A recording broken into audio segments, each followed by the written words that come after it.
All right, here we got the Tribe lifting belt. This thing is 10 centimeters wide, 5 millimeters thick, and it is great for heavy lifts. It is great for squats, deadlifts, just great for confidence. Excellent lumbar support.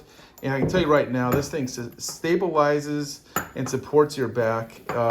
Great belts. This is my second one. Obviously, this one's brand new. Just pulled it out of the package. The other thing I love is, you know, it's thin, so you can roll it up like this, and you can pack it, take it with you. And that's what happened to my last belt. I took it with me on a trip, and I forgot it. So I had to get this new one.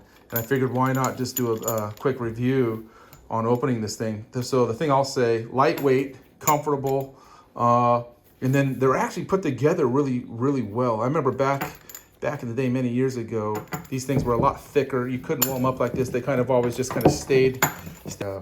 And this thing will form better, and all these creases will come out of it. But I love these belts. They are put together really well. The stitching's really good on these. I don't know if I can get that there to the camera. But you can see the stitching, really good stitching. As you can see here, constructed really well. This is heavy duty.